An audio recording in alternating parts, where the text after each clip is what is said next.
안녕하세요. 오늘도 차은살롱을 찾아주셔서 감사합니다. 서울살이를 정리하고 지금은 작은 시골 마을에 내려와 살고 있는 40대 중반의 여자입니다. 저는 태어나 줄곧 서울에서만 살았어요. 그래서 노후에는 시끄럽고 복잡한 도시가 아닌 시골에서 여유롭게 살고 싶다는 꿈이 있었는데 이렇게 생각보다 빨리 꿈을 이루게 될 줄은 몰랐어요. 그리고 미리부터 고백을 하자면 저는 도망치듯 서울 생활을 정리했었는데요. 제가 그런 결정을 하게 된 데에는 결정적인 사연이 있었어요. 3년이 지난 지금도 그 일을 떠올리면 바로 어제 일처럼 생생하기만 한데 누가 그러더라고요. 싫은 기억일수록 꽁꽁 감춰놓으면 내 안에서 골마 터진다고. 그래서 하소연이든 뭐든 밖으로 뱉어내야 가벼워질 수 있다고 하는데 저도 그렇게 가벼워지고 싶다는 소망으로 용기를 내서 이렇게 제 이야기를 써보려 합니다. 저는 이런 말하기 뭐하지만 많이 풍족한 집에서 태어났어요. 하지만 분에 넘치게 풍족했던 것이 이유였는지 저는 어른이 될 때까지도 그다지 욕심이라는 것이 없었는데요. 아마 무엇이든 가지려고 했던 욕심 많은 언니와 사람이건 물건이든 심각할 정도로 질투 많은 동생에게 치여서 그러지 않았나 싶어요. 하지만 그랬던 제가 처음으로 남편을 만나 원하는 것이 생겼고 그다지 좋은 조건의 남자는 아니었지만 평생 바라는 것이 없던 둘째 딸이 처음으로 바라는 일이라 저희 부모님은 두말하지 않고 남편을 사위로 받아줬죠. 남편과 저는 다니고 있던 회사 거래처에서 우연히 만났어요. 처음 만났을 땐 그저 남들과 다를 것이 없는 비즈니스 관계였는데 그 뒤에 공동으로 진행하는 프로젝트가 있어 함께 일하는 시간이 많아지니 자연스레 친해지게 되었죠. 그렇게 가까워진 남편은 생각보다 젠틀한 사람이었고 무엇보다 주변 사람을 살뜰히 챙기는 따뜻한 마음을 가진 사람이었는데 어느새 남편의 그런 점을 저도 좋아하게 됐어요. 그리고 1년간 진행된 프로젝트가 끝나는 날 이대로 헤어지는 것이 아쉬웠던 저와 남편은 자연스레 사적인 만남을 이어갔는데 둘 다 워낙 서로에 대한 호감이 있어 그랬는지 저희는 이미 그러기로 한 사람들처럼 자연스럽게 연인 사이가 되었죠. 그렇게 한 2년 동안 남편과 연애를 했어요. 그리고 제가 30살이 되던 날 남편은 정식으로 프로포즈를 했고 저는 처음으로 결혼에 대한 욕심이 생겼는데 결혼 전 친정 엄마의 권유로 받게 된 산부인과 선정검사에서 꿈에도 생각하지 못한 얘기를 듣게 됐죠. 뭐라고요? 어떻게 제 딸이 불임일 수 있어요? 이제 고작 30인데.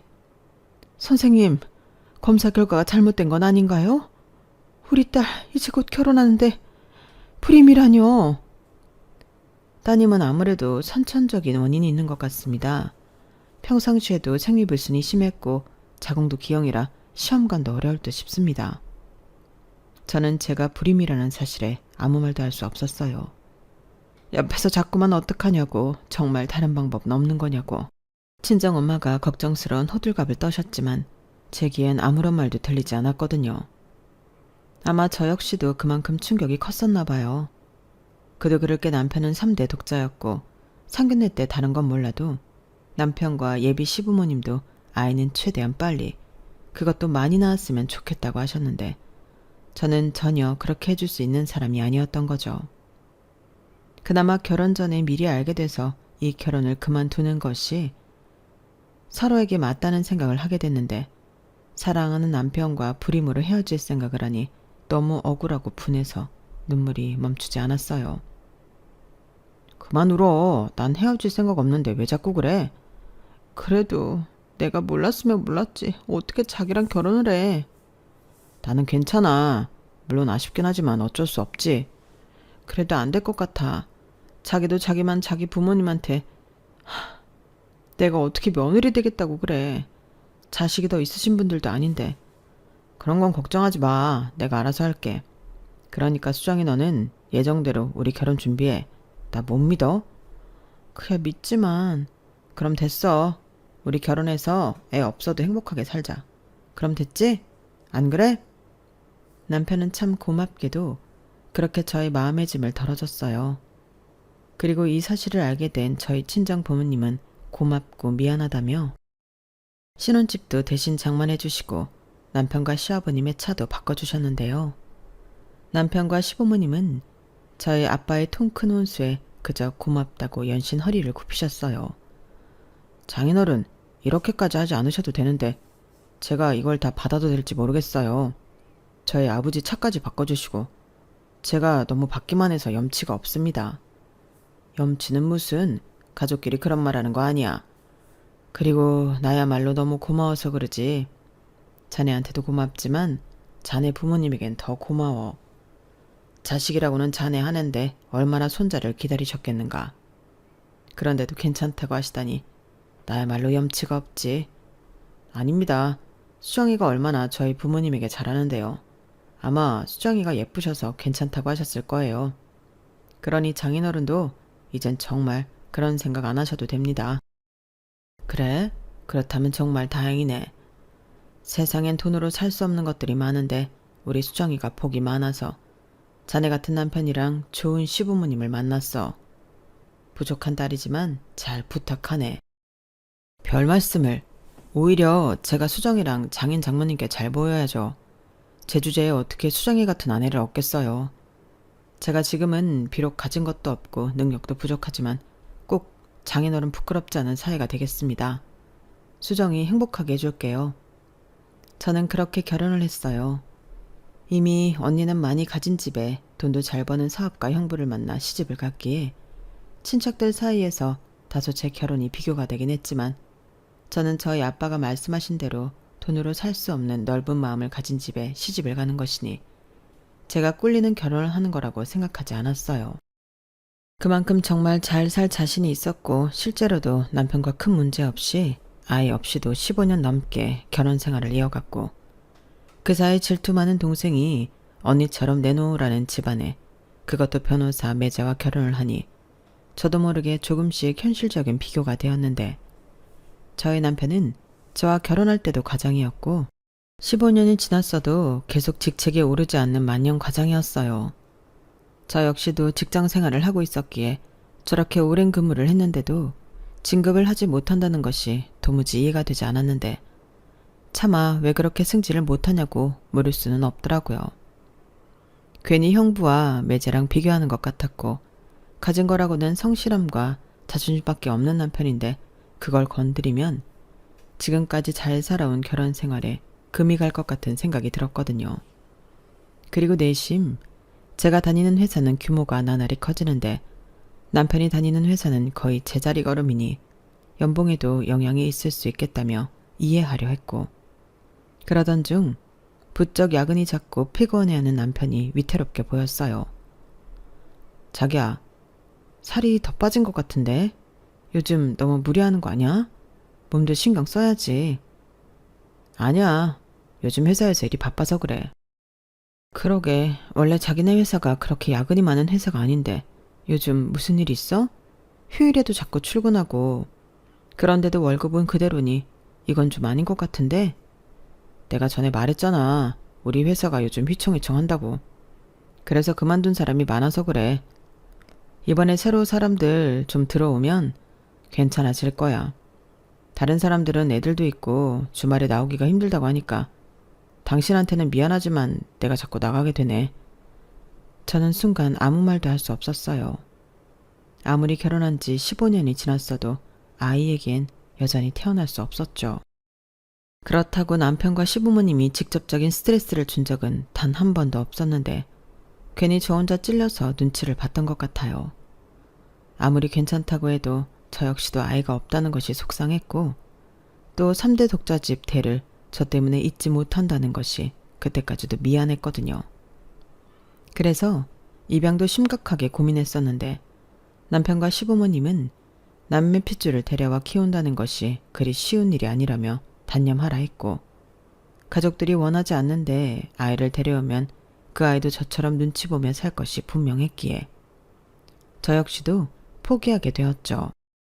그래서 저는 그저 남편의 몸이 더는 축나지 않길 바라며 영양제는 물론이고 용하다는 한의원에서 보약도 지어 남편을 먹였고 한 번은 뽐낼 솜씨는 아니지만 휴일 출근한 남편에게 보양식 점심이라도 싸서 먹이면 좋지 않을까 하는 생각에 도시락을 만들어 봤는데요.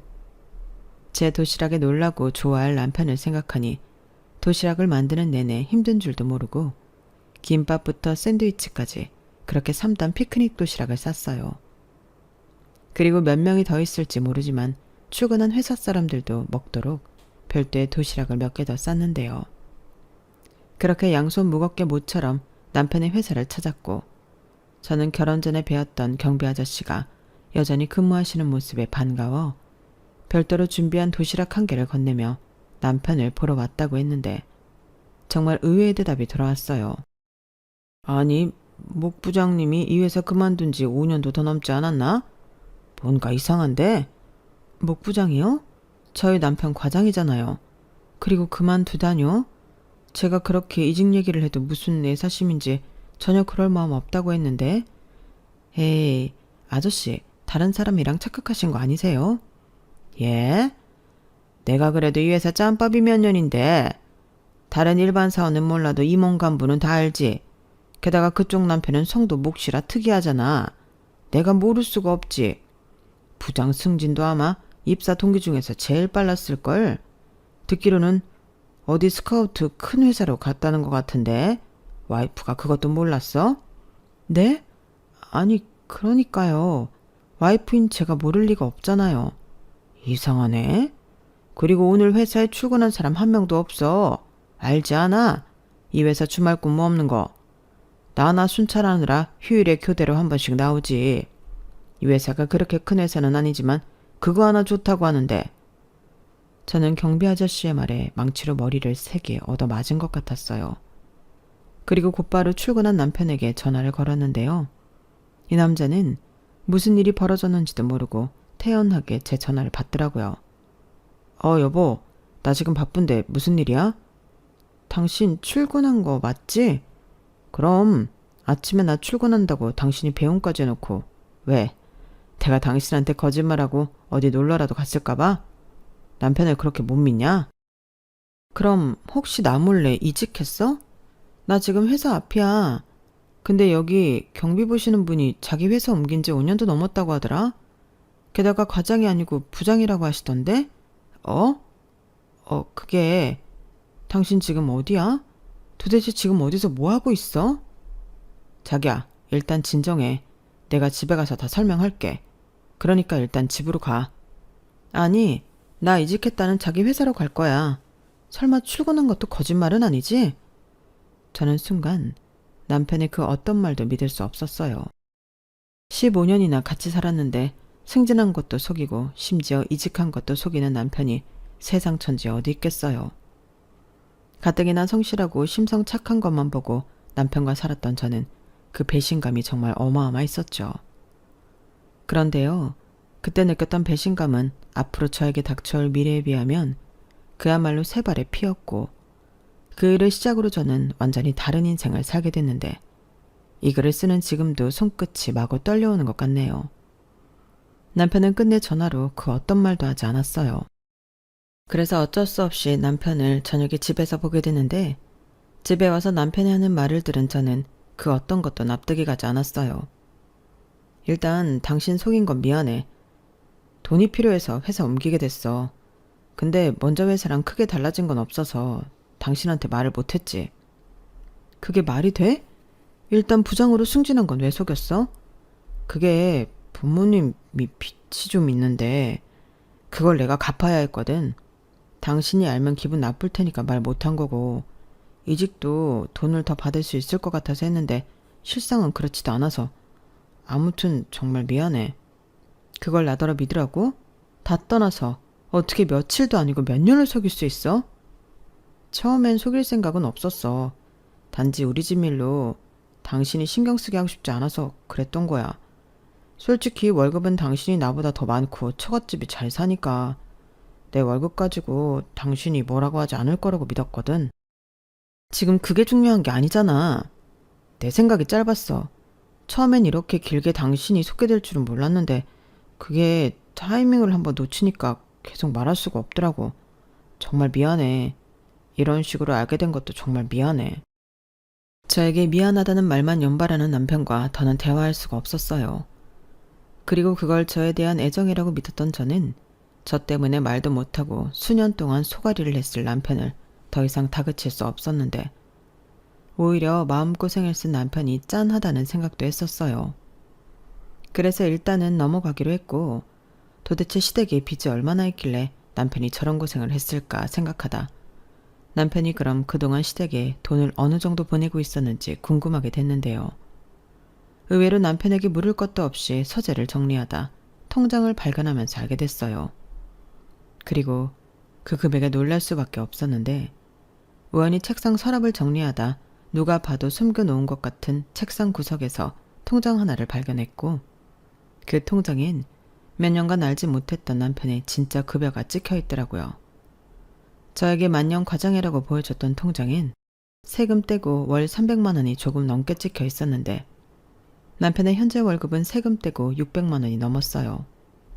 그러니까 급여를 받고 저에겐 월급이라고 300만 원 정도가 찍힌 통장을 보여주고 시댁에도 나머지 금액을 다달이 보냈다는 건데 그럼 도대체 시댁의 빚은 얼마이고 언제까지 남편이 이 큰 돈을 보내야 하는지 저는 답답하기만 했었죠. 남편이 불쌍하기도 했고요. 그래서 때마침 만기가 되는 1억짜리 적금이 있어서 이번 참에 시댁 빚도 다 갚아드리면 남편이 더 이상 마음고생하지 않고 편하게 지낼 수 있지 않을까 생각했는데 그러려면 일단 남편 모르게 시부모님을 만나야겠다고 생각했어요. 물론 오랜 시간 모아온 목돈이라 아깝기는 했지만 남편이 시댁에 보냈던 돈으로 다시 모으면 된다고 생각했기에 부디 빚이 1억은 넘지 않았으면 하는 바람으로 회사에 월차를 내고 시댁을 찾아갔죠. 그런데 제가 너무 의욕만 앞선 나머지 시부모님께 집에 가겠다고 연락도 드리지 못한 것을 시댁 아파트 입구에 들어서고 깨달았고 그제야 급히 시어머니에게 전화를 드리려 핸드폰을 꺼내는데 저 멀리서 웬 유모차를 끌고 오는 시부모님을 보게 됐어요. 유모차라니 저는 저 모르게 강아지라도 키우시는 건가 싶어 유모차 안을 유심히 바라봤고 그 안엔 강아지가 아닌 누구 아이인지도 모를 어린 남자아이가 타고 있었는데 그때까지는 동네 유세 아이인가 하는 가벼운 생각으로 시부모님을 향해 걸어갔어요.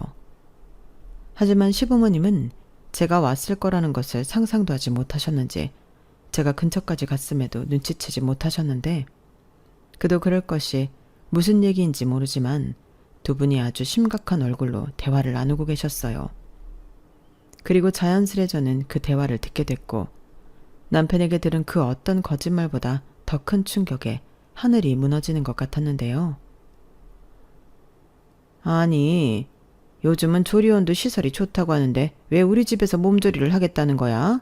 그러다 잠실 사는 며느리들 오면 어떡하려고? 아니지. 걔가 회사 다니는데 어떻게 우리 집에 와? 그리고 유미 애미가 법적으로 배우자도 아닌데 괜히 조리원에 갔다가 마음만 상하지. 이렇게 셋째까지 낳아줬는데 내가 저 몸조리라도 해줘야 덜 미안하지 않겠어? 그러게 내가 15년 전에 민우 그놈 그냥 유미 애미랑 결혼시키자고 했잖아. 애도 못 낳는 며느리를 15년이나 끼고 사는 게 말이 돼? 이렇게 두 집 살림하는 게 말이 되냐고. 당신 벌써 잊었어? 민우 사는 그 집이랑 당신 타는 그 차 누가 사줬는데. 그냥 좀 더 살다가 적당한 이유 찾아서 좋게 갈라서게 해야지. 지금 걔네들 사는 아파트가 값이 몇 배가 올랐는지 알기나 해? 괜히 책 잡혀서 이혼하면 뭐 하나 건질 게 없다고. 봐서 합의이혼으로 좋게 끝내야지. 손해 안 보는 거야. 가뜩이나 유미에게 사춘기라 그런지 이젠 뭘 좀 아는 것 같은데. 그럼 아빠랑 자기가 성이 다른데 알지. 왜 몰라? 요즘 애들이 얼마나 빠른데. 애당초 유미 애미가 먼저였잖아. 옛날도 아니고 요즘 같은 세상에 어떤 여자가 15년이나 첩생활을 해. 시끄러워. 내가 안에서든 밖에서든 그 첩소리 하지 말라고 했지. 듣는 귀가 얼마나 많은데. 당신은 그 입이 문제야. 이 유모차나 끌어요. 나는 손목이 아파서 도저히 집까지는 못 끌고 가겠으니까. 에휴, 일이네. 둘째도 이제 3살밖에 안 됐는데 이렇게 다 늙어서 어린 손자들이나 보고 내 팔자다 어쩌다 이렇게 됐노. 아이고, 둘째도 셋째도 아들이라고 좋아하는 사람이 누군데. 팔자 타령하지 말고 손귀한 집에 이렇게 대일 아들을 둘이나 낳아준 유미 애미한테 고맙다고 해요. 당연히 고맙지. 그러니까 빨리 정식 며느리 삼자고 하는 거 아니야. 유미 아버지가 이제 못 참겠는지 얼마 전엔 술에 잔뜩 취해서 나한테 전화를 했어. 내가 같은 아버지로서 얼마나 미안하든지 자기 딸 인생 책임지라고 막 악을 쓰는데 이러다 천벌받는 거 아닌가 싶어. 또 그놈의 입방정. 그리고 이렇게 쇠가 빠지게 도와주는데 왜 우리가 천벌을 받아? 그리고 언제 우리가 그렇게 살라고 했어? 유미 애미 그게 기다릴 수 있다고 자처한 거잖아. 천벌은 무슨? 얼른 가요. 우리 손자 배고파. 저는 시부모님에 대해 꿈을 꾸는 것 같았어요. 요즘 세상에 첩이라니 말도 안 되는 소리잖아요. 게다가 저도 모르는 남편 아이가 셋이나 있다는 소리는 그야말로 충격 그 자체였어요. 그래서 저는 이 모든 걸 확인해야겠다는 생각에 일부러 시간을 뒀다가 떨리는 발걸음으로 시댁으로 향했고 엘리베이터가 시댁이 있는 5층에 섰는데 아까 들어가서 문을 제대로 닫지 않았는지 문 일부가 열려 있었어요. 그리고 갓난아이가 자지러지게 우는 소리까지 들렸는데 떨리는 손으로 그 문을 열고 안으로 들어가자 3개월 전 어버이날이라고 왔던 때와는 완전히 다른 모습으로 여기저기 갓난아이 물건으로 보이는 것들이 눈에 들어왔고 그때 저를 발견한 시아버님은 놀라셨는지 말까지 더듬으셨어요. 아니, 네가 여기 어떻게 왔니? 저를 발견한 시아버님은 많이 놀라셨는지 손에 아기 우유병을 그대로 들고 계셨고 그때까지도 제가 왔다는 걸 몰랐던 시어머니는 아이가 울고 있는데 뭘 하느라 늦냐며 화가 잔뜩 나서는 방에서 나오시는데 그 카랑카랑한 특유의 목소리로 이렇게 말씀하셨죠. 도대체 분유 가지러 가서는 왜 여적이에요? 이봐, 잠실 며느리가 왔어. 아니, 너는 연락도 없이 여길 왜 왔니? 회사는 어쩌고? 그러게요. 제가 연락도 없이 왔더니 이런 꼴을 다 보네요. 이게 지금 다 뭐예요? 아, 그러니까 이건 말이다. 내 먼 친척 언니 며느리가 이번에 애를 낳았거든. 근데 그 언니 허리가 아파서 몸조리를 못 해준다고 하도 나한테 부탁을 해서 어쩔 수 없이 대신해주고 있는 거야. 마침 서울에 산다고 해서 겸사겸사. 그래요? 그럼 그 유미 엄마라는 여자를 제가 좀 봐도 될까요? 확인할 게 있어서요. 유미 엄마? 여보, 쟤 뭘 알고 온 것 같은데? 조용히 해. 네가 걔를 왜 보니? 너랑 상관도 없는데. 여기는 지금 정신이 하나도 없으니까 우리 나가서 얘기하자. 뭐 얘기할 것도 없다만 너 많이 놀란 것 같으니. 그래, 나가서 커피라도 한잔해. 내가 사줄게. 시어머니는 말은 그렇게 하셨지만 당황한 듯 정신이 없어 보였어요. 그도 그럴 게 아기가 계속 뒤로 넘어갈 때 놀고 있었거든요. 그래서인지 안에 있던 여자가 아이를 안고 밖으로 나왔고 안에서 내용을 다 들었는지 당황하는 기색도 하나 없이 저를 노려보며 말을 하기 시작했는데 적반하장이라고 하잖아요. 딱 그거였어요. 오셨어요? 언제고 이런 날이 올 줄은 알고 있었어요. 내심 기다리기도 했고요. 야, 너 지금 무슨 소리야? 애 데리고 다시 들어가지 못해? 어머니, 언제까지 질질 끌 생각이세요? 저 어머님 아버님 핏줄을 셋이나 낳았어요. 아무리 동료욕심이 나셔도 이젠 더는 못 참아요. 여보, 얼른 쟤 좀 막아봐. 제가 여태 잘 있다가 왜 저래? 시어머니는 몹시 불안한 모습으로 시아버지를 부르셨어요. 하지만 이미 그 여자는 물러설 기색이 없어 보였고 저 역시 모든 걸 다 아는 이상 더는 속고 싶지 않았기에 단판을 지어야겠다고 작정을 했는데요. 어머니, 저 사실 아까 아파트 입구에서 두 분이 나누시는 대화 들었어요. 그러니까 그러실 필요 없어요. 그거 봐. 내가 당신 조용히 하라고 했지? 그것도 내 탓이야? 나 혼자 떠들었어. 이왕 이렇게 된 거 어쩔 수 없어. 당신은 민우한테 전화해. 며느리가 다 알게 됐다고. 당장 집으로 오라고. 시아버님은 모든 걸 체념한 듯 그렇게 말했어요. 그러자 오늘 처음 본 그 여자 입에선 기가 막힌 이야기가 쏟아져 나오기 시작했는데 말로도 사람을 해칠 수 있다는 걸 그때 처음 알았네요. 그러실 필요 없으세요. 제가 이미 그이한테 전화했으니까. 그리고 미리 말하지만 당신보다 내가 먼저였어요. 비록 결혼은 당신이랑 했지만 애도 못 낳는 당신이랑 평생 살 마음 없다고 그이가 말했고 적당한 때를 봐서 이혼하고 나머지 삶은 나랑 우리 아이들이랑 살기로 이미 약속했거든요. 그러니까 이제 그만 그 사람이랑 이혼했었으면 좋겠어요. 우리 애들한테 이제 아빠를 돌려달라는 소리예요. 뭐라고요? 그러니까 나랑 결혼하기 전부터 우리 남편이랑 그런 사이였다는 거예요? 어머님, 아버님, 그럼 다 알면서 셋이 짜고 절 속인 거예요? 아니, 왜요? 제가 먼저 불임이라 결혼하지 못할 것 같다고 했는데 굳이 왜 저를 속여요? 그건 당신 집이 그렇게 부자라면서요. 집도 사주고 차도 바꿔주고. 사실 그래서 나도 그 사람이랑 헤어질 생각이었어요. 6년이나 만난 날 당신 만났다고 헤어지자고 하는데 괘씸하잖아요. 근데 어떡해요. 이미 나는 그 사람의 아이를 가졌고 당신은 불임이라고 하니. 여기 계신 부모님도 그이도 저를 붙잡는데. 그래서 아이를 위해서 기다리려고 했던 거예요. 당신이 그이랑 이혼할 때까지요. 우리 큰애가 벌써 14살이에요. 아빠가 있어도 법적으로 남이라니 너무 불쌍하진 않아요? 당신은 그동안 남편 사랑받으면서 행복하게 살았으니 이젠 내 차례예요.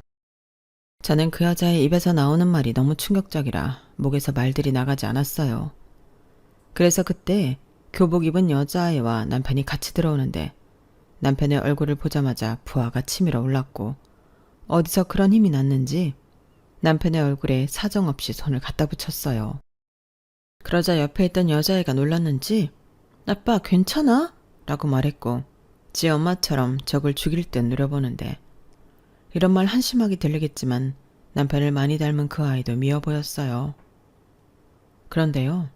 모든 것이 무너졌다고 생각한 그때 남편은 제 앞에서 무릎을 꿇었고 저는 이혼이라도 그걸 하려고 그러는 건가 싶었는데 남편의 입에서는 정반대의 말이 나왔고 그 말을 들은 남편의 첩녀는 방방 뛰기 시작했는데 정말 가관이 아니었어요. 미안해. 내가 정말 죽일 놈이고 못난 놈이야. 하지만 나 단 한순간도 내 아내가 당신이 아니라는 생각한 적 없다. 그건 믿어줘. 뭐? 이 꼴을 하고 나보고 그걸 믿으라고? 오빠, 지금 그게 무슨 소리야? 애를 셋씩이나 낳은 내 앞에서 그게 할 소리야? 그럼 난 15년 동안이나 당신 애들 낳고 키우면서 숨어 지낸 난 뭐야? 내가 무슨 씨바지니? 그래서 매달 너한테 300만 원씩 주고 있는 거잖아. 그리고 셋째는 정말 네 멋대로 가진 거고. 무슨 말도 안 되는. 애는 나 혼자 만들어? 그래서 뭐 이혼 안 하겠다고? 민우야, 너 어쩌려고 그러는 거야? 정말 이혼 안 할 거야? 당신 가만히 있어. 우리 민우가 생각이 있나 보지. 미친놈이라고 생각해도 좋아. 난 두 사람 다 사랑하고 책임지고 싶은 마음뿐이야. 아이를 못 낳아도 당신은 내 아내고 내 아이를 낳는 너는 내가 끝까지 책임질 거야. 그걸로 안 되겠어? 거짓말하지 마. 오빠는 저 여자가 아닌 저 여자 집안의 돈을 포기하지 못하는 거잖아. 그래. 솔직히 어떤 놈이 그걸 포기할 수 있겠냐? 막말로 내가 우리 집사람이랑 살았기 때문에 너한테 달마다 300만 원씩 줄 수 있었던 거야. 다른 평범한 여자였어 봐. 가당키나 할 것 같아? 근데 넌 300만 원도 부족하다고 내 월급 전부를 욕심냈잖아. 그야 오빠가 이혼하면 그 돈 전부 우리 생활비를 쓸 수 있으니까 당연히 아깝지. 그럼 네가 집도 사주고 차도 사줄 수 있어? 니네 집에서 똑같이 그래줄 수 있냐고. 뭐? 미친놈? 어찌됐든 결국 날 선택한 건 돈이었네. 그런 놈인 줄도 모르고 난 두 집 살림하느라 월급도 쪼개 쓰는 놈이 불쌍해서 도대체 시댁에 빚이 얼마나 있길래 그러나. 대신 갚아주려고 했었네. 당신들 진짜 무섭다. 사람 하나 바보 만들고 도대체 이게 무슨 짓이야? 저는 그렇게 남편을 경멸하듯 소리쳤어요. 그러자 저의 태도에 첩녀는 무슨 희망이라도 생겼는지 배시시 웃었고 남편에게 살살 웃으며 이런 말을 했는데요. 저거 봐. 저 여자 오빠랑 더 이상 살 마음 없어. 그러니까 오빠가 먼저 이혼해. 저 여자 재산? 그게 다 무슨 소용이야. 오빠도 돈 잘 벌잖아. 오빠가 능력이 있는데 뭐가 아쉬워서 그래. 저 여자한테 갖다 주는 돈 그거면 우리 5 식구 문제없이 살 수 있어. 집이야 대출받아서 더 좋은 집 사면 되지. 다들 그렇게 사는데. 나도 이제 법적으로 떳떳하게 오빠 배우자로 살고 싶어. 나 그럴 자격 있잖아. 그러니까 오빠 제발 이혼해. 어? 우리 애들을 생각하라고. 너도 진짜 세상 물정을 몰라도 너무 모른다. 대출을 받아서 더 좋은 집을 사? 그건 누가 갚는데? 네가 그러면 그럴수록 나는 더 이혼하기 싫다고. 저는 남편의 바짓가랑이를 붙들고 이혼 타령을 하는 첩년과 부부싸움이라도 하는 것 같은 남편을 보고 빨리 이곳을 빠져나가고 싶었어요. 어차피 신뢰는 깨졌고 15년이나 속아 산 세월이 너무 억울하기만 했기에 어떻게든 제 억울함을 보상받을 방법을 찾고 싶었죠. 하지만 남편은 나가려는 저를 붙들었고 자기는 이혼은 절대 하고 싶지 않다며 남의 아이 입양한다는 생각으로 자기 아이 셋을 입양하면 어떻겠냐고 했는데 그 순간 첩년의 눈이 돌았어요.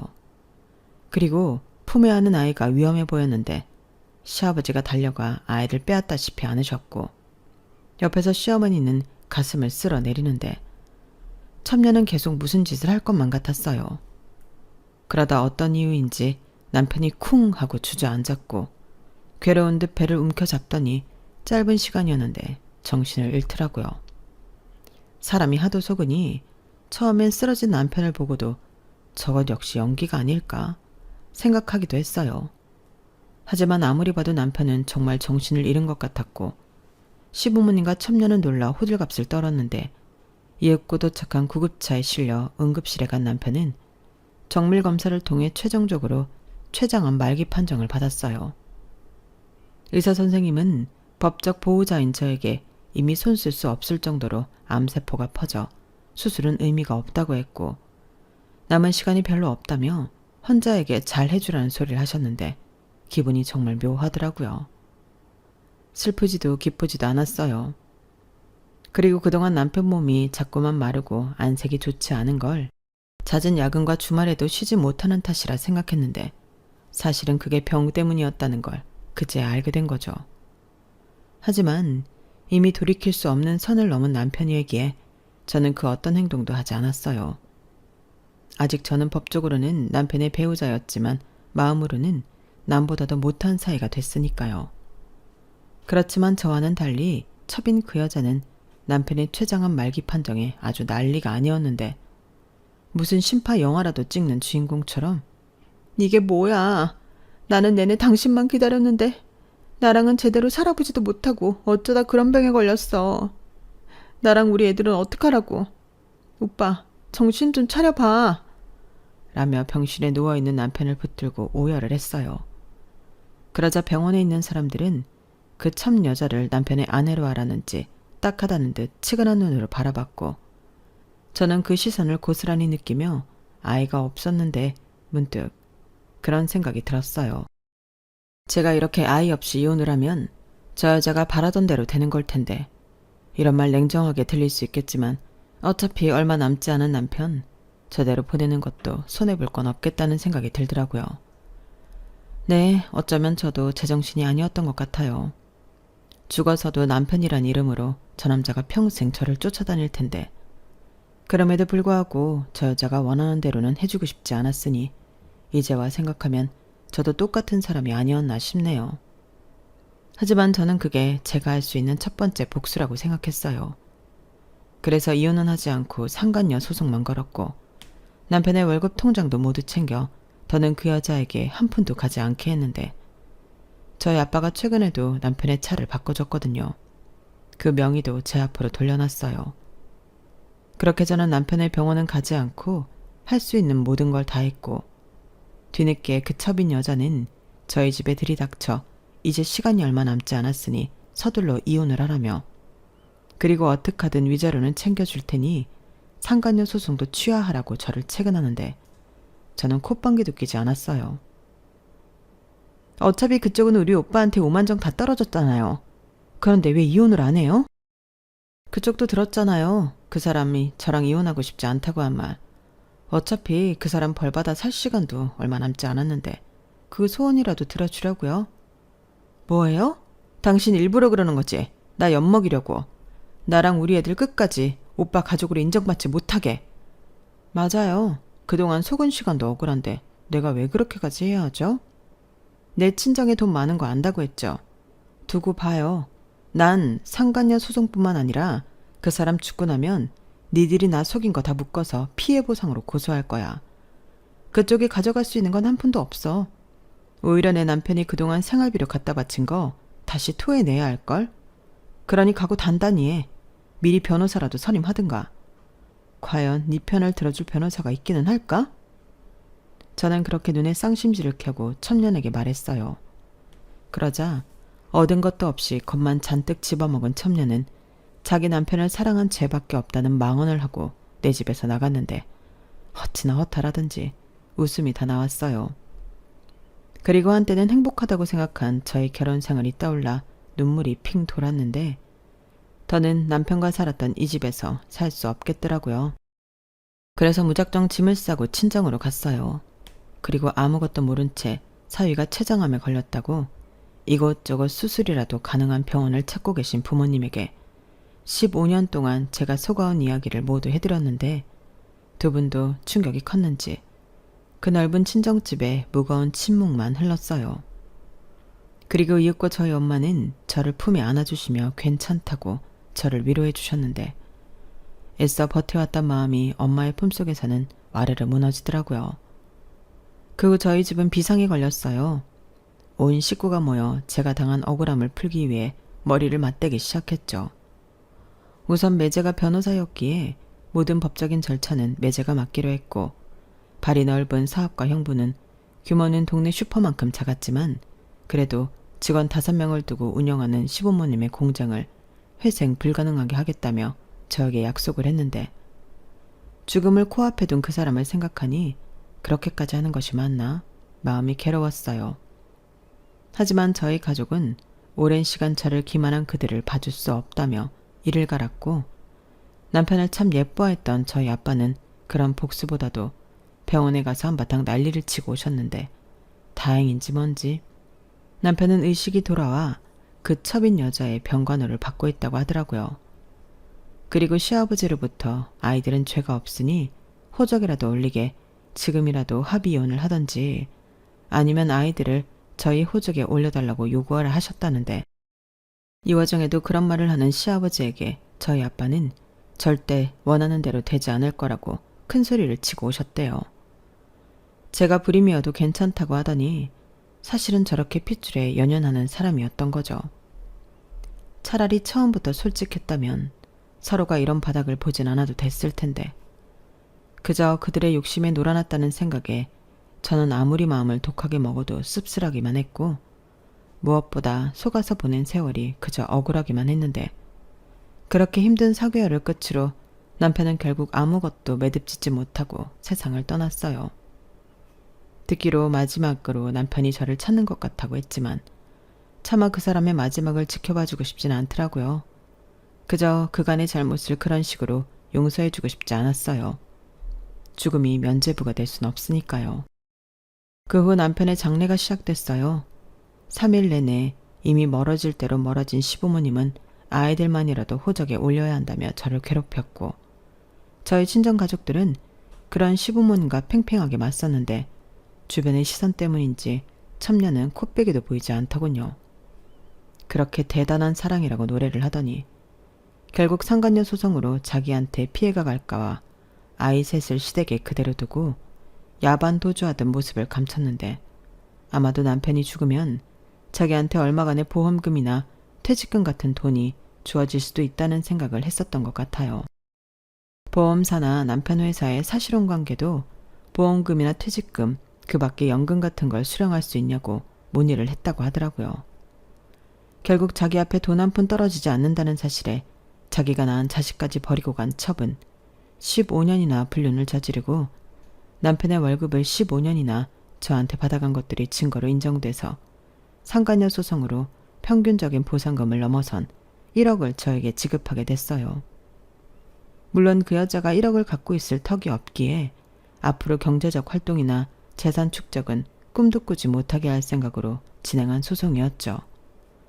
그리고 어떻게든 남편의 아이를 호적에 올리고 싶었던 시부모님은 결국 당신들 호적에 그 아이들을 올리는 것을 선택했는데 그러거나 말거나 저는 사별이긴 했지만 이혼이라고 생각하고 더는 그들과 엮일 생각이 없었어요.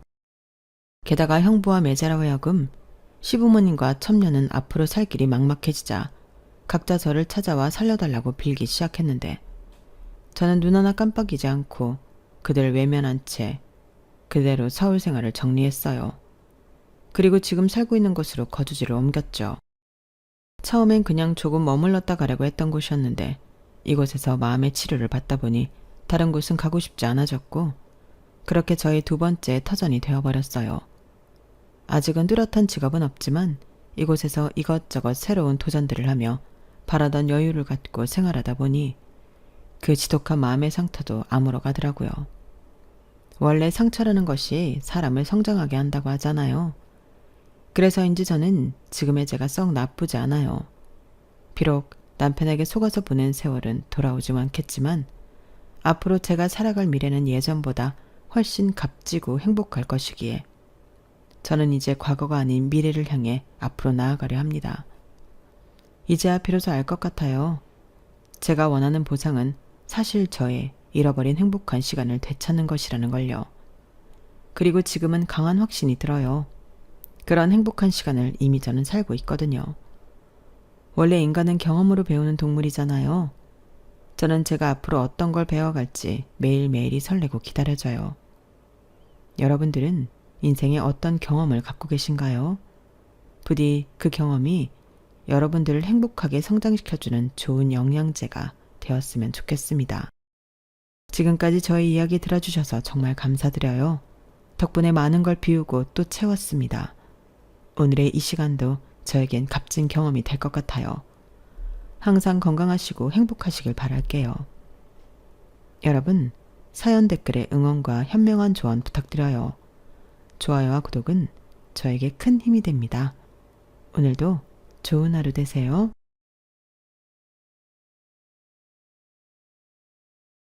안녕하세요. 오늘도 사연 살롱을 찾아주셔서 감사합니다.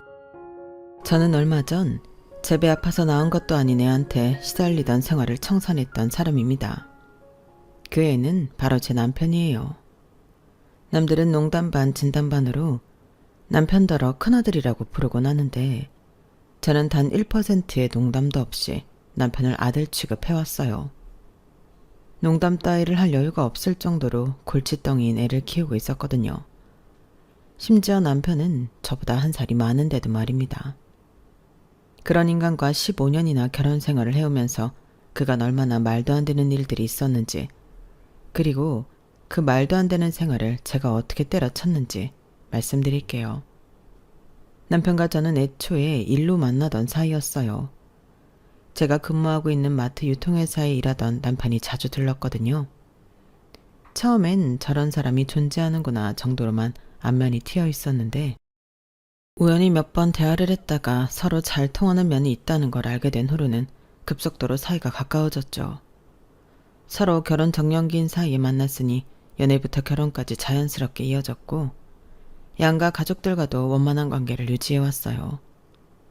저는 1남 1녀 중 첫째 딸이었고 남편은 3형제 중 막내였기에 같이 있다 보면 남편이 막내인 티가 많이 나곤 했는데요. 당시엔 늘 책임감이 강하고 피곤하게 사는 저랑은 달리 해맑고 긍정적인 남편이 좋아 보이기만 했네요. 하지만 그건 연애할 때나 좋은 거였지 결혼하고 나니 전혀 좋은 게 아니었더라고요. 저희가 아직 신혼일적 명절날 시댁에 다 같이 모였을 때였어요. 저는 정신없는 주방 한켠에서 끊임없이 전을 부치고 있었죠. 그런데 남편은 제 옆을 오가면서 땀을 뻘뻘 흘리고 있는 저한텐 눈길 한 번을 안 주고 전만 계속 집어먹더군요.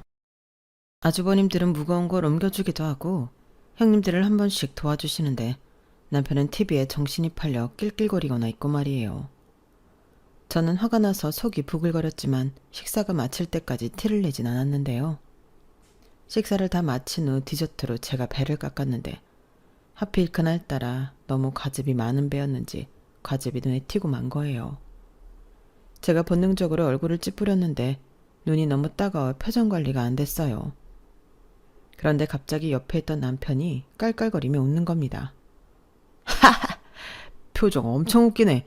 결혼하더니 왜 이렇게 못생겨졌어? 저는 눈도 제대로 못 뜨고 있는데 남편은 그런 저를 보고 표정이 웃기다면서 한참을 웃더라고요. 둘째 형님이 얼른 제 손에서 배와 칼을 가져가시면서 걱정을 해주셨어요. 눈에 들어간 거 아니야? 얼른 가서 헹궈내 동서. 큰아가 TV장 첫 번째 서랍에 인공 눈물이 있다. 그거 막내 좀 출연. 네 어머님. 동서 괜찮아? 시어머니와 두 형님 도움으로 저는 겨우 눈물 헹구고 다시 자리에 돌아왔어요. 주변 분들은 계속 절 걱정했는데 남편이란 놈은 아까 사진을 찍었어야 했다며 계속 실실 웃고만 있더군요. 결국 큰아주버님이 남편을 나무랐어요. 야이 철딱선이 없는 놈아.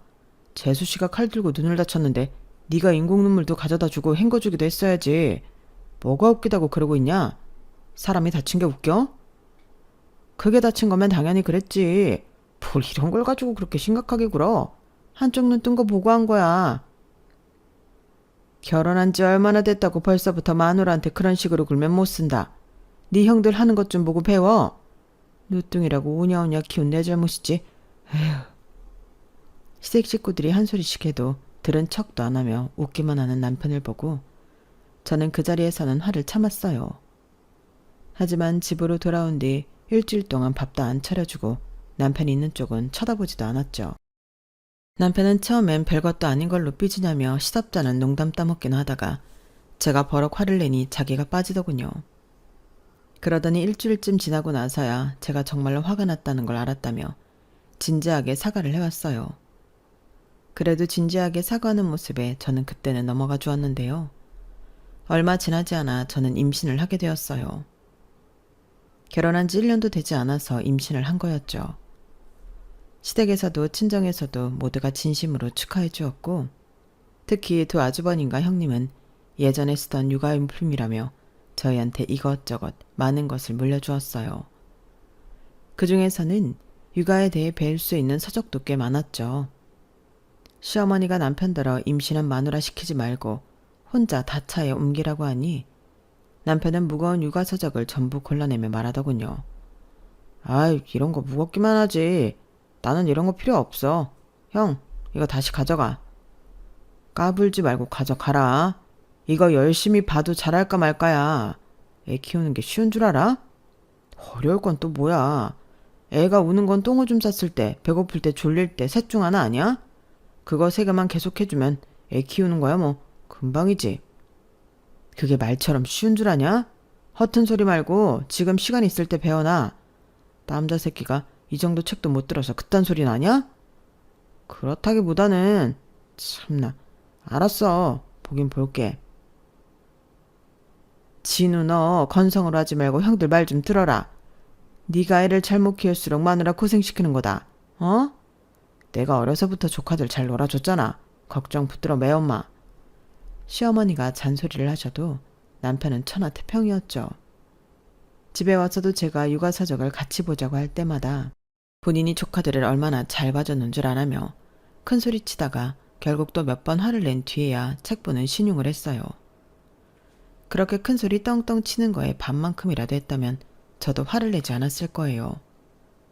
하지만 남편은 매사에 스스로를 너무 과대평가하면서 놀라울 만큼 책임감도 없고 생각도 없었어요. 출산일을 얼마 앞두지 않아 배가 남산만 하던 어느 날 저는 허리가 너무 아파서 소파에 비스듬히 등을 기대고 잠시 쉬고 있었는데요.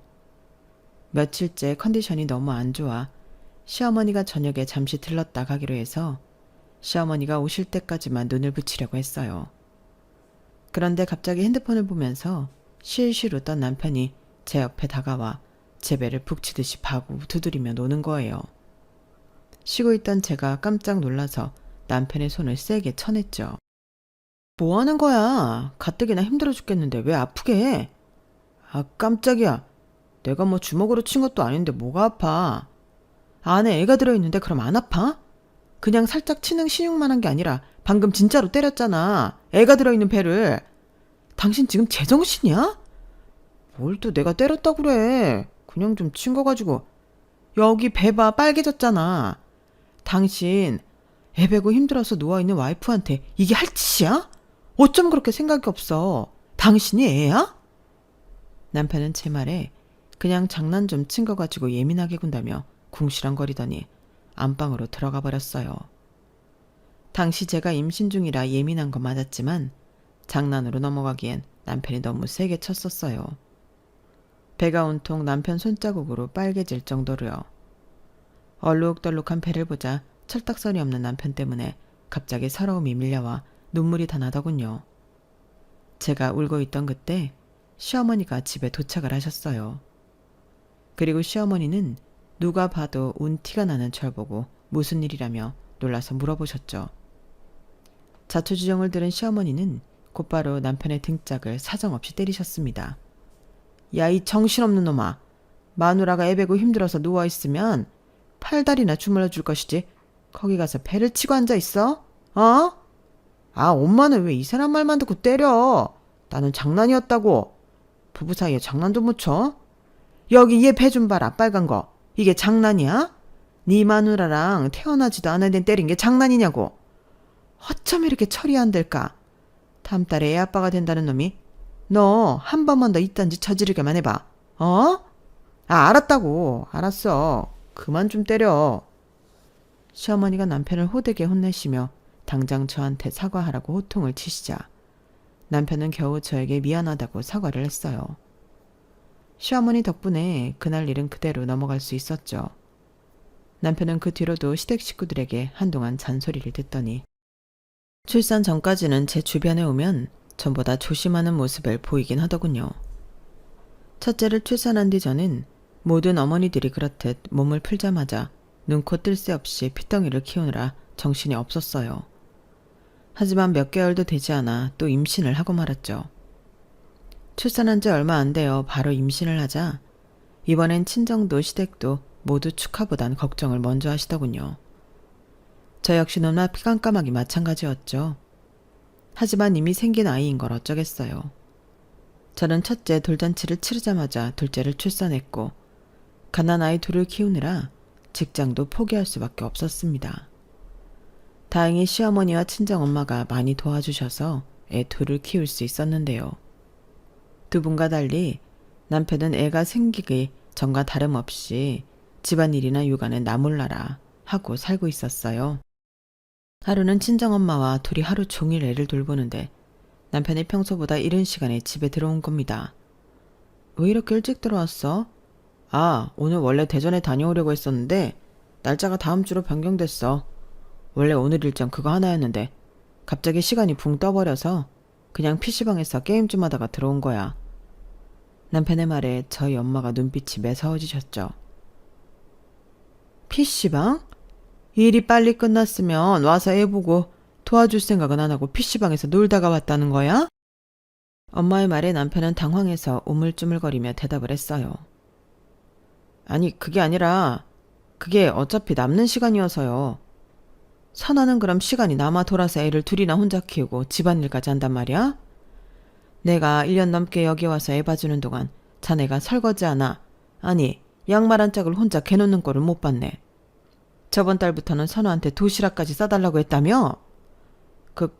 그게 저도 장모님 안 계시고 집에 있을 때는 집안일도 도와주고 그럽니다.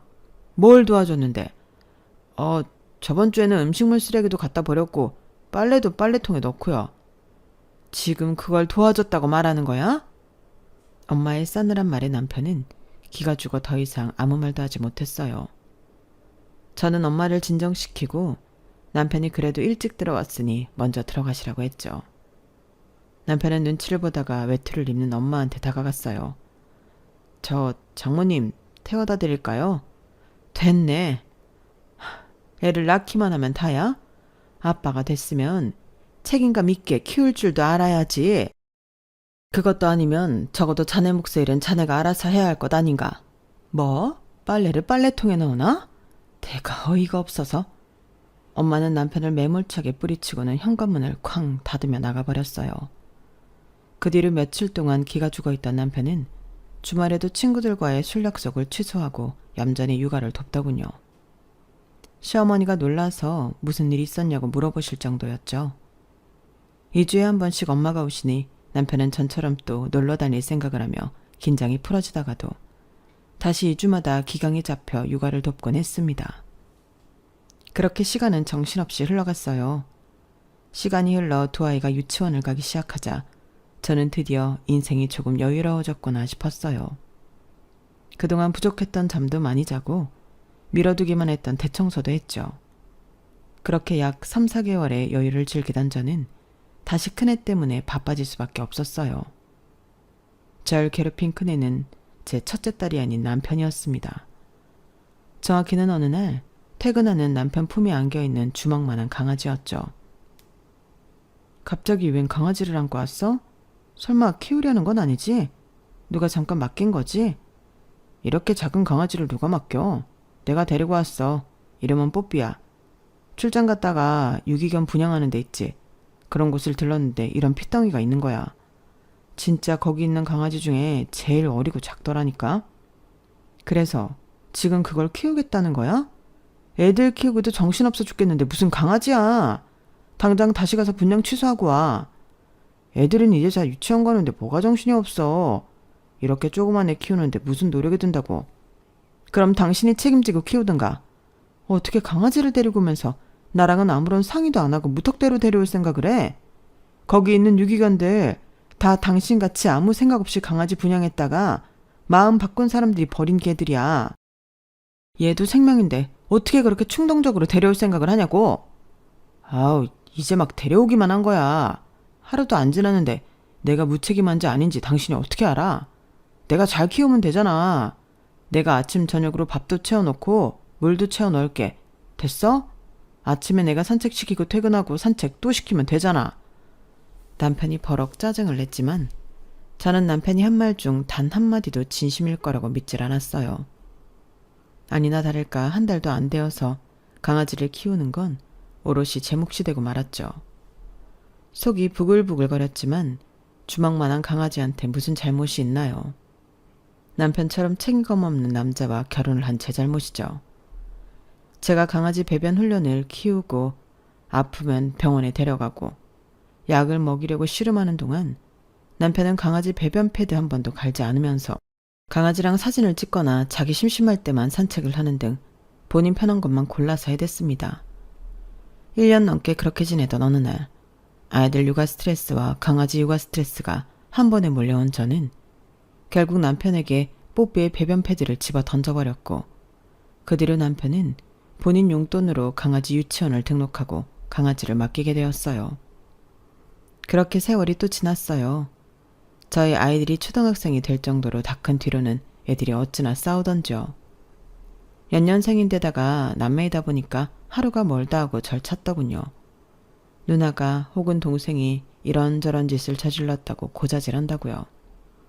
남편에게 대신 애들 중재 좀 해달라고 하면 남편은 소파에 드러누워 배나 긁으면서 이딴 소리를 해댔죠. 애들 혼내는 건 당신 몫이잖아. 괜히 내가 혼냈다가 애들이 나 싫어하면 어떡해? 그런 건 당신이 해. 결국 애들이 크면 다시 일을 시작해야겠다고 마음을 먹었던 저는 전혀 여유가 생기지 않았고 다시 일하는 건 포기할 수밖에 없었어요. 게다가 시어머니가 허리 디스크 수술을 하시면서 시어머니까지 챙기다 보니 시간이 늘 빠듯했어요. 두 형님도 물론 자주 시댁에 와서 시어머니를 도와드리긴 했지만 가장 가까운 곳에 사는 제가 아무래도 매일 같이 갈 수밖에 없었죠. 몸이 더 고대진 것은 사실이지만 사실 전 시어머니 간병이 하나도 힘들지 않았어요. 시어머니가 심각한 질병에 걸리신 거면 또 모를까. 그냥 거동이 불편하신 정도였으니까요. 며느리인 제가 도와드리는 건 당연한 거라고 생각을 했고 시어머니와 사이도 좋으니 고생한다는 느낌은 하나도 없었죠. 어머니, 저번에 미역국 말씀하셔서 제가 좀 많이 끓여놨어요. 이거 이따 저녁에 냉장고에 넣고 갈 테니까 조금씩 데워서 드세요. 그리고 약이 좀 많이 남아있던데 꼬박꼬박 드시고요. 제가 약 드시는 시간 맞춰서 문자 보내드릴게요. 아, 그리고 금요일 날요. 병원 가기 전에 저랑 같이 점심 드실까요? 제가 좀 일찍 올게요. 그 미역국 반은 너 가져가라. 그러려고 재료 많이 사놓은 거야. 그리고 냉장고에 노란 통 있지? 그거 큰 것도 가져가. 내가 엊그제 미역 줄기 좀 묻혀놨어. 아유, 뭐 이런 걸 다 하셨어요. 저한테 말씀을 하시지. 제가 왔을 때 같이 하면 되잖아요. 너 저번에 건강검진 받았을 때 빈혈 있다고 하지 않았니? 그러면 미역이니 소고기니 그런 게 좋다더라. 벌써부터 그러면 나이 들어서 더 고생해. 가져가서 많이 먹어라. 어머, 감사해요, 어머님. 그리고 여와서 앉아 쉬어. 내가 진호 오라고 불렀다. 그건 네가 다 들고 가지 말고 진우 돌아와서 차로 옮기려고 했으니 걔가 알아서 하게 냅두고 그만 쉬어. 시어머니의 배려로 저는 남편이 오기 전까지 시어머니와 함께 소파에서 고구마를 까먹으면서 쉬다가 집으로 돌아왔어요. 그런 일들이 잦았죠. 시어머니가 절 이렇게나 챙겨주시니 저는 사실 다른 집 며느리랑 달리 시댁에 가는 게 싫지가 않았어요. 시어머니가 수술 부위가 다 낫고 저와 산책도 자주 하며 어느 정도 체력도 다시 생기셨을 땐 저는 헬스장을 끊어들였답니다. 거기서 개인 트레이너와 함께 운동을 시작하신 뒤로 시어머니는 허리 아픈 게 점점 더 나아진다며 많이 고마워하셨어요. 그리고 그때쯤 저희 친정 아빠가 칠순 생신을 맞이하게 되었어요. 저와 동생은 친정 근처 고급 한식당 2층을 빌려 칠순잔치를 열기로 했어요. 마침 친정엄마와 친한 집사님이 운영하시는 한식당이었기에 장소를 비교적 쉽게 구할 수가 있었죠. 모이는 인원이 많았기에 장소부터 빨리 정한 뒤 나머지 세세한 걸 결정하기로 한 거였어요. 평소 저희 친정엄마랑 사이가 좋았던 시어머니도 칠순잔치에 오고 싶다고 하셨고 마침 그 주에 일정이 비어있던 큰 아주버님이 같이 와주신다고 하셨습니다. 그렇게 아빠 칠순 생신 2달 전에 모든 걸 준비할 수가 있었어요. 그 과정에서 저는 당연히 남편에게도 날짜와 장소를 알려주었는데요.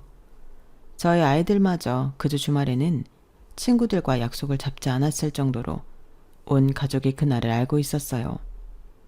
그런데 칠순 잔치를 고작 3일 앞둔 날 저녁이었습니다. 제가 남편에게 칠순 잔치 때 입을 옷과 신발을 미리 준비해 주었을 때였어요. 당신 여기 옷 이거 다려놨어. 위에 남방은 안에 흰 티 받쳐서 입고 바지 입을 때 벨트는 이거로 해. 알았지? 옷걸이에 같이 걸어 놓을 테니까. 그리고 신발 새로 세탁한 거 있거든? 신발장 맨 위에 놔뒀어. 그거 신으면 돼. 내가 토요일 날 다시 얘기해 줄게. 왜? 그렇게 입으면 불편한데? 그럼 아빠 칠순인데 평소처럼 아무렇게나 입고 갈 거야? 조금 불편하더라도 그냥 이렇게 입어. 이게 제일 깔끔하니까. 장인어른 칠순? 거기에 나도 가? 그럼 당연히 당신도 가는 거지. 안 갈 생각이었어? 어머님이랑 큰아주버님도 오시는데 무슨 말도 안 되는 질문을 하고 있어. 그 컵 다 썼으면 얼른 싱크대에 갖다 놔. 나 이번 주 토요일 날 시간 안 돼. 뽀삐 유치원 가야 돼. 저는 순간 제가 뭘 잘못 들은 줄 알고 남편을 빤히 쳐다봤어요. 그런데 남편도 절 그저 빤히 쳐다보고 있더군요. 제가 잘못 들은 것도 아니고 남편이 장난을 치는 것도 아니라는 거였죠. 그걸 깨닫자마자 혈압이 확 오르는 겁니다. 지금 강아지 유치원 가느라 우리 아빠 칠순잔치에 못 온다는 거야? 장인어른 생일은 내일 아니야? 토요일은 뽀삐 생일 당일이야. 그것도 10주년이라고.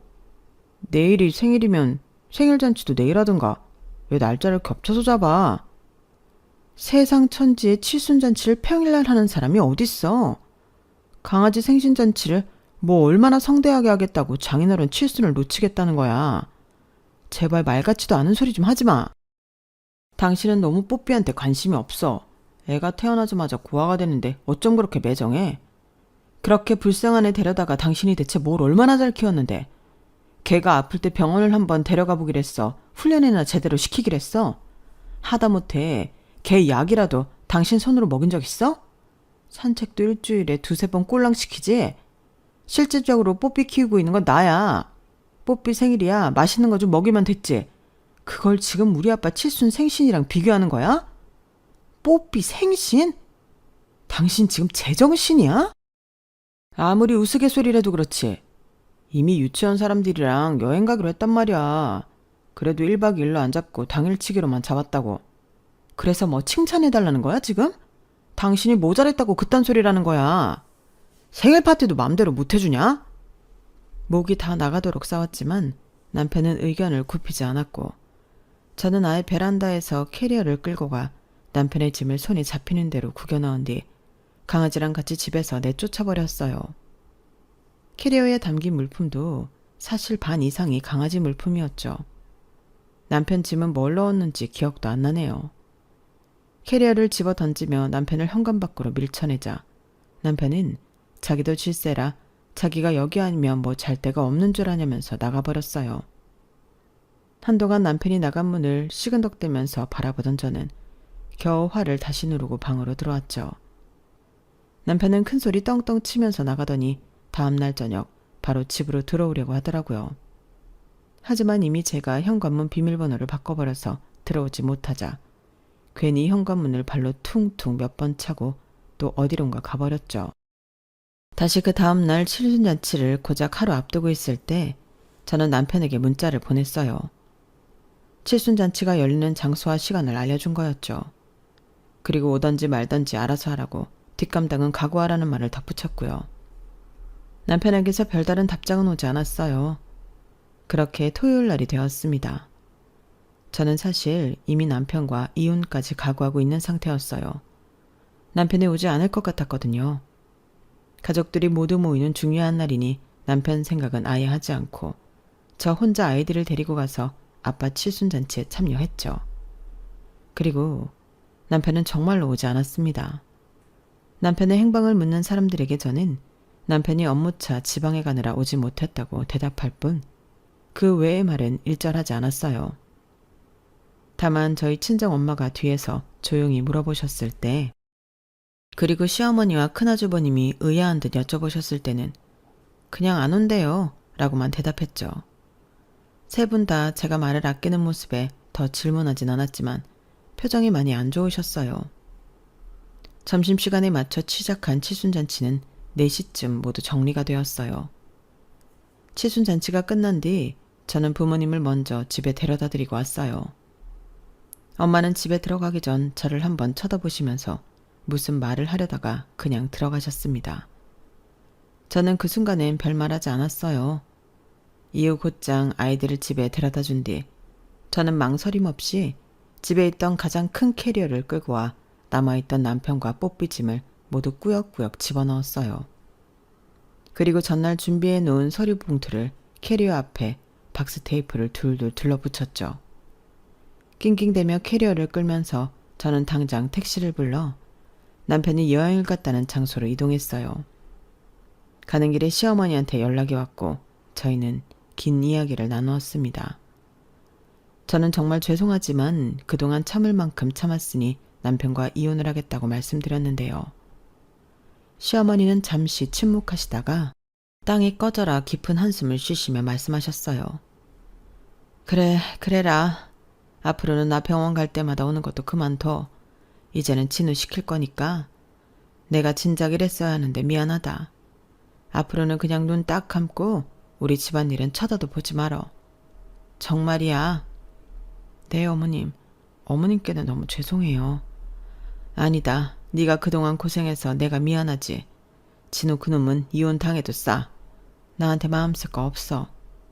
네, 어머님 감사해요. 필요한 거 있으면 언제든지 말하고. 어? 네. 시어머니와 장상 1시간 가까이 통화를 하고 나니 어느새 해가 거의 다 져버렸고 제가 탄 택시는 남편이 있는 곳에 도착을 하게 되었어요. 제가 도착한 곳은 수도권 외곽에 있는 어느 펜션이었는데 넓은 마당에는 이미 여러 마리의 강아지들이 주인과 뛰놀고 있더군요. 제가 당당하게 문을 열고 들어가자 마당에 있던 사람들이 전부 저를 쳐다보았어요. 그리고 그중 한 사람이 제 앞으로 후다닥 뛰어왔죠. 바로 남편이었습니다. 뭐야? 당신이 여긴 어떻게 왔어? 당신 차키 어딨어? 내 외투에 있지. 저는 당장 펜션 안으로 들어가 남편의 외투를 찾아낸 뒤 들고 왔습니다. 다시 펜션 문을 열고 나가니 여전히 마당에 있는 사람들이 모두 저를 주목하더군요. 남편은 어느새 강아지를 안고 온 모양이었고요. 아주 재미있는 시간 보내나 보네. 우리 아빠 칠순잔치 빼먹고 강아지 생일잔치나 온 주제에. 또 그 소리야? 내가 미리 말하고 왔잖아. 오늘은 뽀삐 생일 당일이라니까. 당신 대체 왜 이러는 거야? 왜 이러냐고? 장인어른 칠순잔치 쌩 까고 강아지 생일이나 챙기는 당신 같은 인간한테 진절머리가 나서 그런다. 강아지 목욕 한번 지 손으로 안 시켜주는 인간이 애견인이네 뭐네 가증 떠는 것도 신물난다고. 더 이상 철딱선이 없는 당신 뒤치다거리 하는 것도 지겨우니까 여기가 그렇게 좋으면 강아지랑 둘이서 여기서 살던지 해. 저는 버럭 소리를 지르니 들고 있던 캐리어를 남편 발밑에 집어던졌어요. 캐리어의 정강이를 맞았는지 남편이 악 소리를 내며 캐리어 위로 꼬꾸라지더군요. 마당을 가로질러 가는데 사람들의 수군대는 소리가 들려왔어요. 헐, 대박이다. 장인어른 칠순이었대 오늘이. 오늘이? 오늘이 칠순인데 여기 온 거라고? 근데 진우님 뽀삐 엄청 아끼시던데? 목욕 한 번 안 시켜줬다는 건 무슨 말이야? 저는 그 모든 웅성거림을 뒤로한 채 남편의 차 문을 열어 안에 있던 모든 짐도 주차장 땅바닥에 패대기 친 뒤 차를 끌고 집으로 돌아와 버렸어요. 고속도로에 올라탔을 때부터 남편에게서 엄청나게 전화가 왔지만 전부 싹 무시해버렸고요. 알아서 택시를 부르던지 남의 차를 빌려 타던지 제 알바는 아니었으니까요. 남편은 남의 차를 빌려 타는 건 실패한 모양인지 그날 새벽이 되도록 집에 들어오지 않더군요. 그리고 그 다음날 오후 늦게서야 남편이 낑낑거리며 집에 도착했어요. 하지만 이미 현관 비밀번호를 다 바꿔버린 상태라 집에 들어오지 못하고 문 밖에서 계속 초인종을 누르며 절 쳤더군요. 여보, 문 좀 열어줘. 당신 집에 있는 거 다 알아. 당신 진짜 왜 이래? 저는 인터폰을 통해 대꾸했어요. 캐리어에 붙은 서류에 도장 찍었어? 무슨 도장? 이 이혼 서류에 도장 찍으라고? 미쳤어? 미친 건 당신이지. 그 나이 먹어서 해야 할 일은 하나도 안 하고 지 좋은 일만 하고 다니는 정신 나간 인간이잖아, 당신. 일단 문 좀 열어. 들어가서 얘기하자. 어? 웃기시네. 이 집 4명인 거 몰라? 우리 부모님이 4명이로 마련해 주신 거잖아. 당신이 잘 공간은 없으니까 꺼져. 아, 그럼 나는 어디로 가라고? 남편은 문 앞에서 한참을 징징대다가 결국 짐을 다시 들고 어디론가 사라졌어요. 나중에 알고 보니 시댁에 갔다고 하더군요. 그때 시댁엔 아주버님들과 시어머니가 남편을 단단히 벼르고 있었어요. 남편이 도착하자 세 분은 진작 이랬어야 했다고 후회하시면서 남편을 호되게 혼내기 시작했다고 하더군요. 큰형님이 얘기한 바에 따르면 세 분은 그동안 남편이 잘못한 행동을 구구절절히 읊으면서 어떻게 그딴 식으로 행동해놓고 장인어른 칠순잔치도 안 갈 수 있냐며 앞으로 남편이 버르장머리를 고치지 않으면 절연하겠다고 하셨다고 해요. 그리고 길바닥에서 자든지 말든지 알아서 하라며 남편을 그대로 다시 쫓아냈다더군요. 남편이 그러고 있을 동안 저는 아이들을 친정에 맡기고 와서 본격적인 이혼을 준비하고 있었는데요. 밤 늦게 시댁에서 쫓겨난 뒤 저희 집 앞으로 돌아온 남편이 밤새 문 밖에서 미안하다고 빌고 또 빌더군요. 하지만 저는 밤새 그러도록 내버려 두었어요. 아침에 문을 열어보니 남편이 짐들을 한켠에 모아두고 뽀삐를 아는 채 잠이 들어 있더군요. 현관문이 열리는 소리에 남편이 깨더니 후다닥 저에게 사과를 해왔어요. 여보, 내가 정말 미안해. 화 많이 났지? 내가 앞으로는 장인어른 생일은 정말 칼같이 지킬게. 장모님 생일도. 됐어, 일어나. 법원 가야지. 법원? 당신 진짜로 나랑 이혼하게? 내가 미안하다고 했잖아. 나는 됐다고 했잖아. 얼른 안 일어나? 여보, 내가 진짜 미안해. 아, 진짜 한 번만 더 기회를 줘. 아니, 당신이 이렇게 이혼하면 우리 애들은 어떡해? 어? 아니, 결혼 생활을 10년 넘게 해놓고 뭐 이렇게 갑자기 이혼을 해. 애들 생각해서라도 이러면 안 되잖아. 애들은 나 따라온대. 뭐? 애들은 당신 안 따라가고 나 따라온다고. 아니, 왜? 내가 애들이랑 얼마나 친한데. 아니, 그게 아니라 우리 이혼하지 말자. 어? 내가 뭐 당신이 시키는 거 다 할게. 정말이야. 시키는 걸 다 한다고? 그래, 진짜 시키는 거 다 할게. 뭐부터 해? 뽀삐 샤워부터 시켜? 당장 우리 아빠한테 무릎 꿇고 사과부터 해. 그래야지. 내가 싹싹 빌게. 지금 바로 가? 알아서 와. 난 차 타고 갈 테니까. 저는 그 말을 끝으로 널브러진 남편을 두고 혼자 차를 타고 친정 부모님 댁에 왔어요.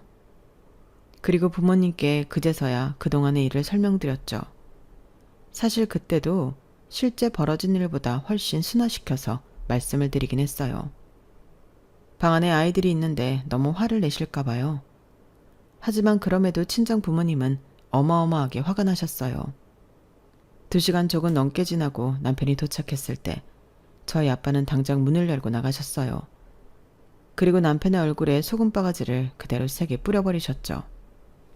엄마도 같이 나가셔서 아빠랑 똑같이 소금을 뿌리셨어요. 아따가 죄송합니다. 장인어른, 제가 잘못했습니다. 소금을 맞고 잠시 휘청이던 남편은 후다닥 무릎부터 꿇었어요. 그리고 저에게 말했던 대로 싹싹 빌기 시작했죠. 하지만 저희 부모님의 화는 풀리지 않았어요. 내 딸을 이렇게 몸고생 마음고생 시켜놓고 미안하다 한마디만 다야? 자네 같으면 서연이 동현이 괴롭힌 애가 미안하다 한마디 하면 오냐 그래 알았다 할 텐가? 아니요, 제가 정말 잘못했습니다. 나는 자네가 애 둘 키우면서 집안일 손 하나 까딱 안 할 때부터 아주 눈여겨봤네. 자네같이 게으르고 무책임하고 이기적인 인간은 평생 뭘 잘못했는지 모르고 사는 인간이야. 아닙니다, 장모님. 제가 앞으로 정말 잘하겠습니다. 됐네. 선엄마, 들어가. 무릎을 꿇던 말던 어차피 이혼하면 남남 아닌가. 그냥 들어가자고. 그러자 남편이 다급하게 저희 아빠 엄마의 바지 밑단을 붙잡았어요. 장인어른, 장모님, 제가 정말로 잘못했습니다. 저 와이프랑 애들 없으면 혼자서는 못 살아요. 제가 뭘 하면 용서해 주실 건가요? 제가 뭐든 하겠습니다. 이거 안 놔? 제발 용서해 주세요. 제가 정말 뭐든지 할게요. 아빠는 남편에게 잡힌 발을 털면서 남편의 손을 떼어내려 했지만 엄마는 그런 남편을 가만히 쳐다보셨어요. 그러더니 낮은 목소리로 입을 여셨죠. 자네는 지금 이대로 돌려보내면 똑같은 잘못을 저지를 게 뻔하네. 앞으로 일주일 동안 매일 퇴근하고 나면 자네 집이 아닌 우리 집으로 오게. 내가 자네를 고쳐 쓸 수 있는지 한번 테스트 해볼 테니까. 예? 네네, 그렇게 할게요.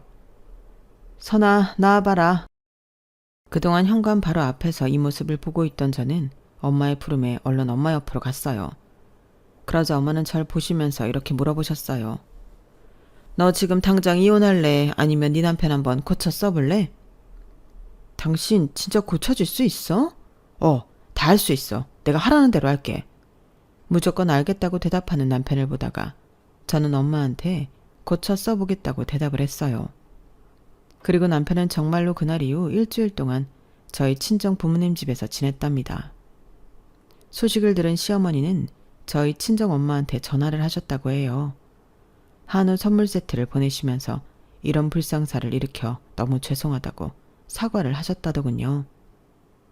친정 부모님과 함께한 일주일이 지나고 나서 남편은 저희 집으로 온 게 아니라 다시 시어머니 댁에 불려갔습니다. 이 녀석은 일주일 가지고는 택도 없어. 아예 습관 자체를 고쳐놔야 돼. 우리가 최소 석 달은 더 교육시킬 테니 조금만 더 기다려다오. 시어머니의 연락을 받은 저는 남편을 좀 더 기다리게 되었죠. 시어머니와 도아주버님은 정말로 3개월 동안 남편이 퇴근할 때마다 시어머니 댁, 큰아주버님 댁, 작은아주버님 댁을 전부 돌아다니면서 집안일을 하게 시켰어요. 그리고 집안일이 끝나면 저희 집으로 같이 오셔서 저희 집안일까지 마치고 뽀삐 샤워나 뽀삐 집 청소까지 시키고 돌아가시곤 하셨죠. 어차피 집에만 있던 제가 집안일을 하려고 하면 꼭 따로 전화가 오곤 했어요. 동서, 우리 남편이 오늘 절대 빨래 미리 개놓지 말래. 이따가 서방님 데려가서 시키겠다고. 그리고 저녁도 하지 말고 오늘 우리 집에서 제육을 좀 볶을 거거든. 그거 이따 가져갈 거니까 아무것도 하지 말고 있어. 알았지? 지난번처럼 괜히 우리 남편까지 대접한다고 뭐 하지 말고. 이렇게 신신당부를 하셔서 정말로 저는 3개월 동안 아무것도 손대지 않았죠. 그렇게 남편만 바쁜 3개월이 지나고 드디어 남편은 저희 집으로 온전히 돌아왔어요.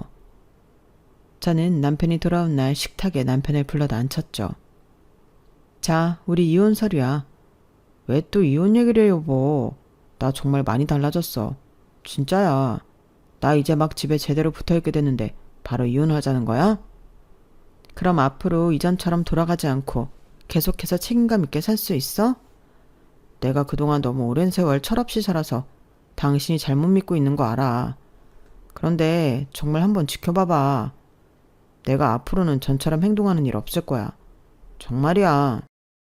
사실 그동안 우리 애들이랑도 얘기를 몇 번 했어. 내가 연락했거든. 그런데 애들이 하나같이 다 내 잘못이라고 당신 편만 들더라고. 서연이 동현이 둘 다 내가 잘못했대.